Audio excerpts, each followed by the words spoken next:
I give the floor to the representative of Lebanon. Thank you, Mr. President.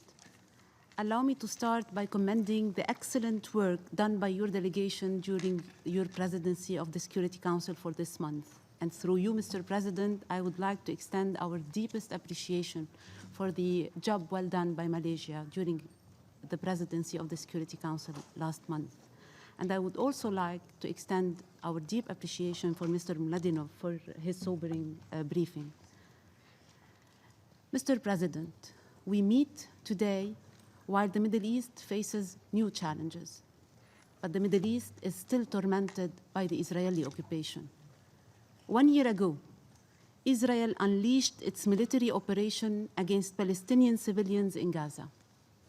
51 days of continued Israeli raids, killings, massive destruction, and disproportionate and indiscriminate use of force.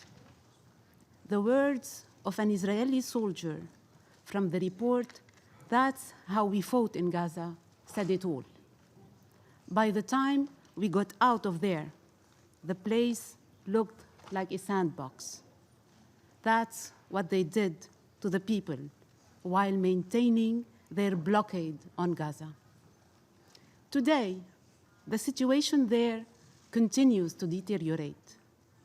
OCHA reported that not one, yes, Mr. President, not one of the 12,620 totally destroyed units was reconstructed.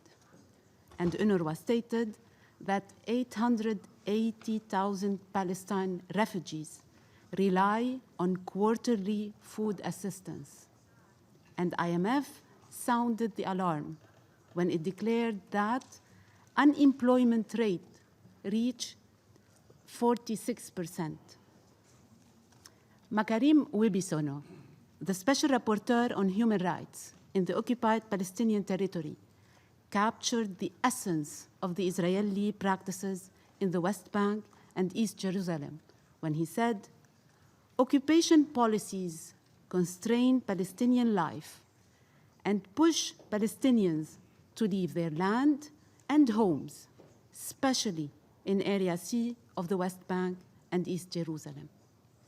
Suffice to mention that in 2014, the government of Israel demolished 493 Palestinian structures in Area C, and it threatens today to demolish Susia village near Hebron.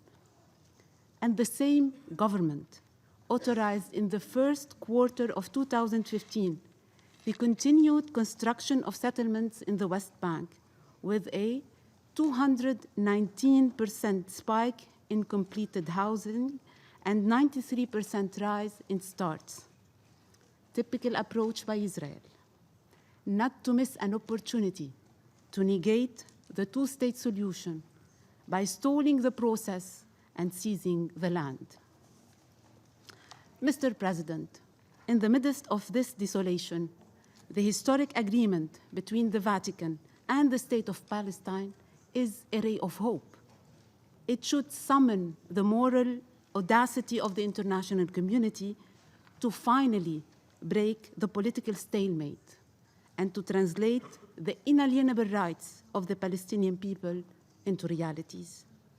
Indeed, the Security Council should do much more to establish a new credible and comprehensive framework for negotiations to be concluded in a defined time frame and based on the well-known parameters set by relevant UN Security Council resolution, in particular General Assembly Resolution 194, the Madrid Principles, and the Arab Peace Initiative.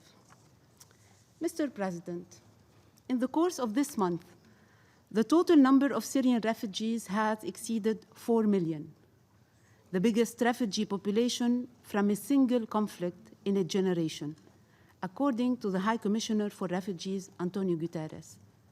Over 1.2 million of those refugees fled to my country and are registered with UNHCR. The situation of those refugees and their host communities remains extremely challenging. In this context, my government continues to work relentlessly with the international community The latest endeavor in this regard was the adoption of the Lebanese crisis plan. Yet, it is alarming that only 21% of this plan has been funded. Time and again, we reiterated that it is imperative to counter those refugees' despair by widening the humanitarian space based on the principle of shared responsibility and by intensifying resettlement program.